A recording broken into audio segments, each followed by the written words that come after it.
अरे योगिता, कितना शर्माओगी यार, तुम्हारा हाथ ही तो पकड़ा है मैंने सिर्फ। हाँ।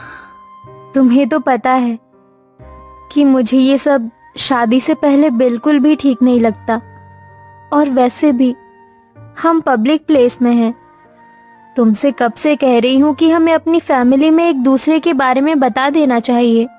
अरे बाबा, मैंने ऑलरेडी तुम्हारे बारे में अपने घर वालों को बता दिया है यार, अब तो बस तुम्हारी बारी है। तुम सच कह रहे हो?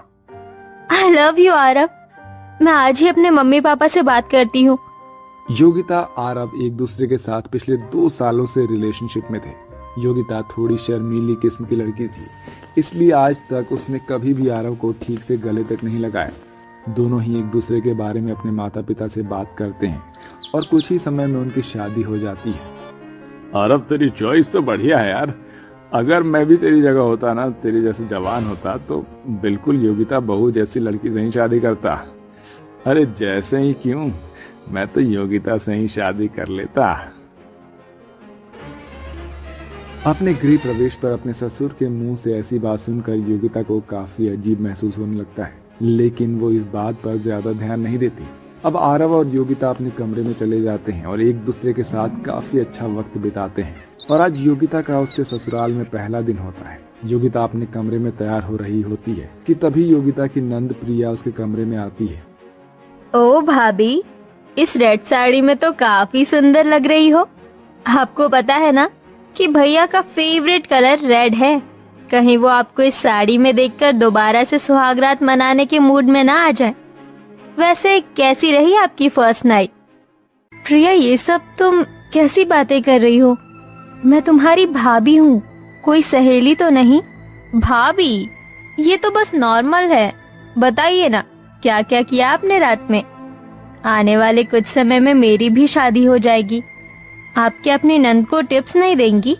भगवान, ये कैसी ठरकी नंद मिली है मुझे। भला अपनी भाभी से कोई इस तरह बेशर्मी से बात करता है क्या? दरअसल योगिता के ससुराल वाले थोड़े आजाद ख्याल वाले होते हैं, या यूं कहें कि थोड़े ठरकी किस्म के लोग होते हैं। घर में बहू आ जाने के बावजूद भी उन लोगों में जरा भी समझ नहीं थी। बच्चे तो बच्चे, घर के बड़े भी कुछ इसी किस्म के थे। आज तो कुछ ज्यादा ही काम था घर में। एक काम करती हूँ, थोड़ी देर आराम कर लेती हूँ। घर का सारा काम खत्म करके योगिता अपने कमरे में आराम कर रही होती है कि तभी योगिता का देवर दिनेश बिना अपनी भाभी के कमरे का दरवाजा खटखटाए उसके कमरे में आ जाता है, जिसे देखकर योगिता अचानक से हिचकिचाते हुए घबरा कर उठती है। अरे दिनेश, तुम ऐसे अचानक कमरे में कैसे चले आए? तुम्हें दरवाजा खटखटा कर आना चाहिए था ना।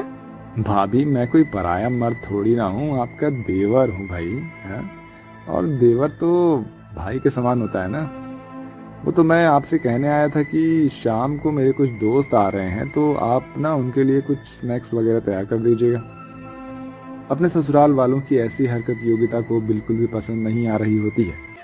ऐसे ही एक दिन, योगिता बहू, अब तो तुम्हारी शादी को काफी समय हो गया है, तो कब दादा दादी बना रही हो हमें?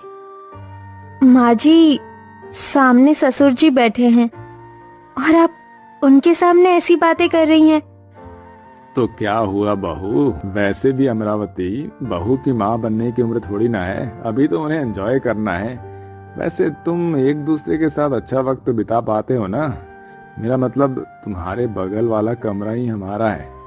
वैसे कल रात तो तुम्हारे कमरे से बहुत आवाजें आ रही थी, हैं? लगता है बहू बेटे में कुछ ज्यादा ही प्यार हो रहा है।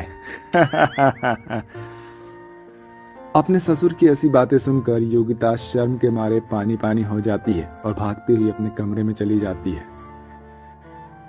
भगवान, ये कैसा ठरकी ससुराल मिला है मुझे। एक से एक ठरकी लोग हैं यहाँ पर। भला बहू से कोई ऐसी बात करता है? कहाँ फंस गई मैं इन लोगों के बीच में। आरव बिजनेस के सिलसिले में घर के बाहर ही रहता था, जिसके चलते योगिता आरव को इन चीजों के बारे में बता नहीं पाती थी। अरे योगिता बहू, कितनी बार कहा है तुझे कि ये सर पर घूंघट लेकर मत घुमा कर। हम मॉडर्न लोग हैं और हमारे यहाँ घूंघट वाली प्रथा नहीं है। हाँ हाँ, होगी भी क्यों। मॉडर्न के साथ साथ ये लोग ठरकी भी जो हैं। माँ जी, वो मुझे घूंघट में ही सही लगता है। बिना घूंघट के मुझे काफी अजीब लगेगा। एक बार तू ये घूंघट हटाकर तो देख, बहुत सुंदर लगेगा।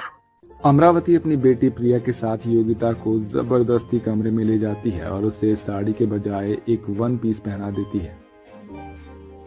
वाओ भाभी, आप कितनी हॉट लग रही हो। माँ जी, प्रिया मुझे